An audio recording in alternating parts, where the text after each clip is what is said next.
So I'll give you two things I say about fear. It's perspective. What do? We forget everything and we run. This is the programming we have.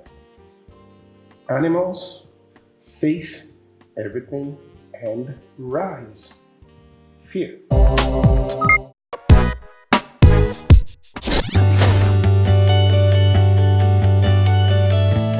So in one of the countries where I stayed as a consultant in Africa, they had a heart of gold, but what was common was lack of confidence and very low self-esteem.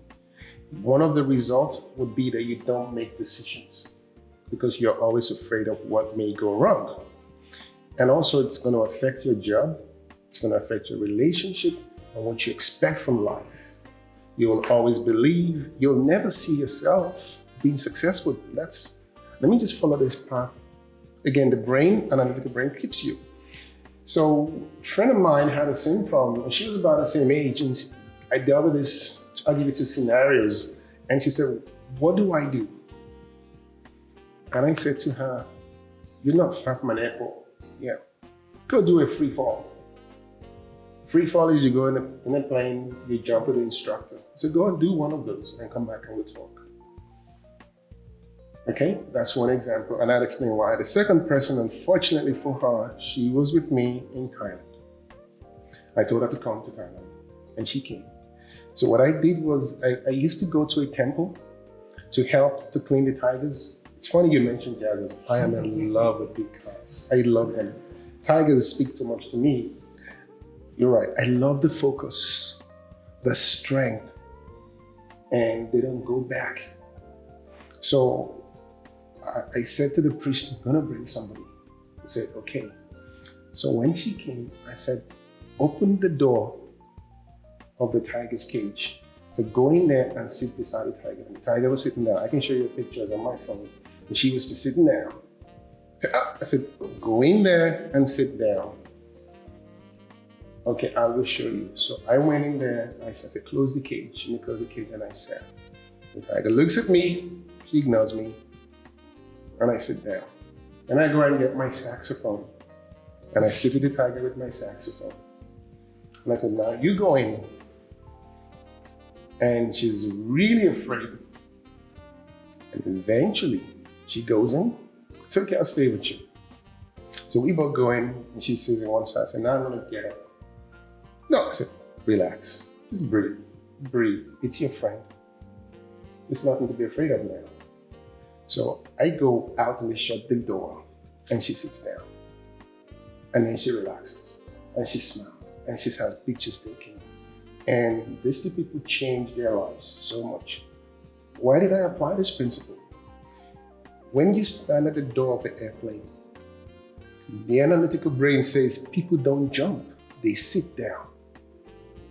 And it's going to be screaming, dude, what are you doing? Don't you know that people die when they jump? Get back and sit down. When you ignore that noise and you jump, you have broken the hold of the analytical brain. When she stood at the door looking at a tiger, a man-eater, that could kill you with once she was a fully grown 400-pound girl. And she wasn't running around. When she stood, she was 7 foot tall, this tiger. Everything in her body. And the brain is sending out stress hormones to the body. You're sweating, your heart is racing. Don't go in there. Because this is what we call a neural network, a wiring that you got. When she is able to take that one step and go in there, the brain says, wait a minute. Oh, wow, it's not so bad. Then the brain says, what we will do is we will associate this with a pleasant feeling and give her serotonin, give her happy hormones that you would get from eating chocolates.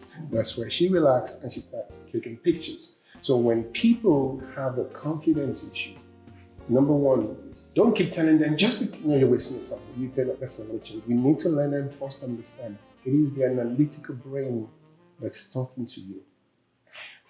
Obviously, there's no tigers here, I'm not sure. One thing you can do very simply is to say, girl, would you mind just writing out your thoughts? Just write them out for a week. Just write. Whenever you're sitting by yourself, just write out your thoughts. This is important because what they will discover is that they're very negative when they're alone. And it comes back to paying attention. Oh my goodness, I'm a very negative person. Now you start to pay attention to the way you think. So now I say, let me ask you, this beat here, you were thinking your dad would die. Did he die? No. Okay, your mom would do it. Did that happen? No. It's just your brain. Its job is to look for problems to solve. So understand that. Now you know that. Now you got to counter it next time. Your mind is like a car park. Now, I'm not sure they have barriers here, okay? In some parts of the world, you come to the car park, the barrier comes up, you go in, right? Most people's mind has no barrier, so all the thoughts come through, and then they own the thoughts, and then they act on the thought.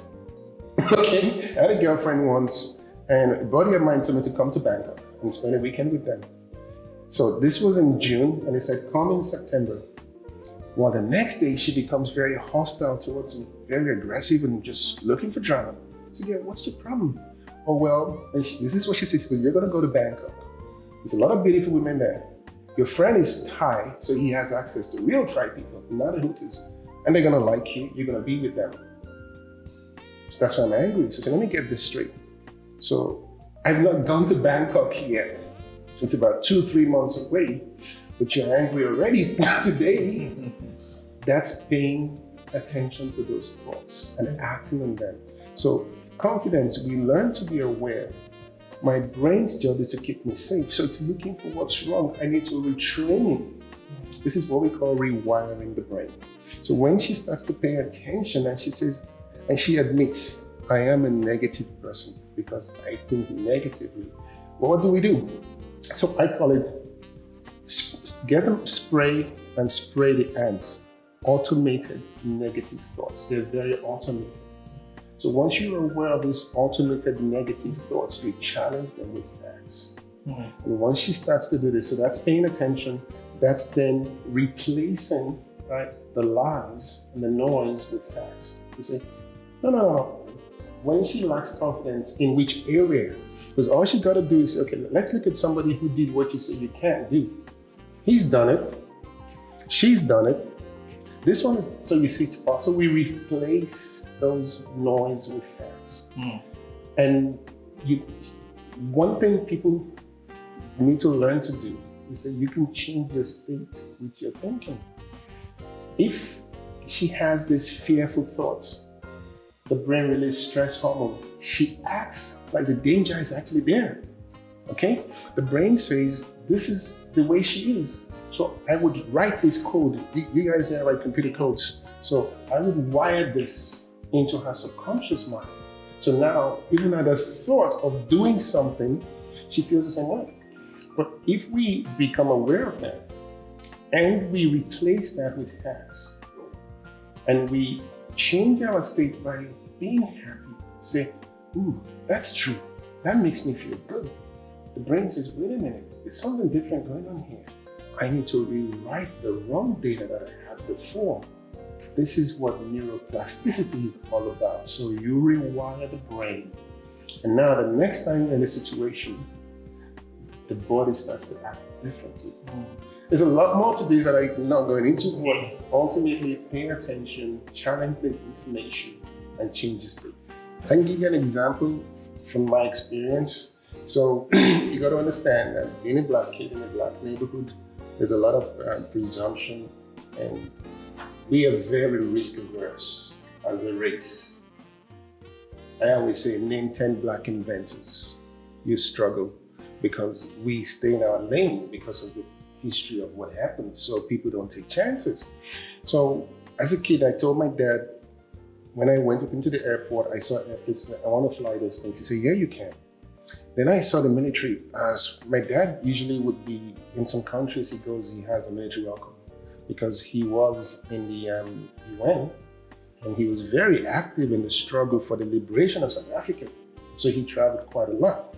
So I was used to seeing all these military parades, and as a little boy, I was in love with this. These things just spoke to me. And then when I saw music, whatever I said I wanted to do, he said yes. Now, reality comes. So as an adult or as a teenager, I said I want to be a pilot. Back to that dream. He didn't say no, but the society, but you'll die. You'll die. All right, everybody thinks crash, okay? Special force, oh, you'll die, they'll kill you. Plus, you're black. There's racism. We don't have a lot of our people in those things. You understand? Music, oh, you starve. So all of those things do affect your confidence. So at 16, what I did was I went to the local airport with some money I had, and I went and I said, can you take me up in a small airplane? You've got to understand that I had been listening to those things, so I was afraid. Also, I was afraid because this is the reality I've been told. Can you take me up, please? And the guy took me up. The takeoff felt weird, you know. It's like, okay, so we got up, and he said, can I do some maneuvers? My stomach felt, you know, that butterfly, that nut that people feel. I felt that too. I said, yeah, do it. That's what he said, just do it. Well, I began to enjoy the experience. And then he gave me the plane. He said, now you do stuff, you do stuff, you do stuff. I said, do you mind doing a spin, please? I said, I'm not supposed to, but let's go higher. So we did a spin, okay?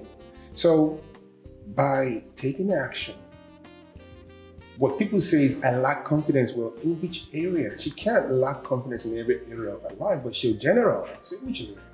Then, that thing you're afraid of, go and do it. So when I got into flying, I was very well known for doing a lot of aerobatics. I would do crazy stuff like come over the airport 10,000 feet, and they'd say, do something nice for us today. And I would enter a spin, and I'd spin all the way down to 2,000 feet, level out, roll out, and land the plane. So I'd do all these displays. But if I thought about the danger, I wouldn't. So I give you two things I say about fear. It's perspective. What do? We forget everything and we run. Forget everything and run.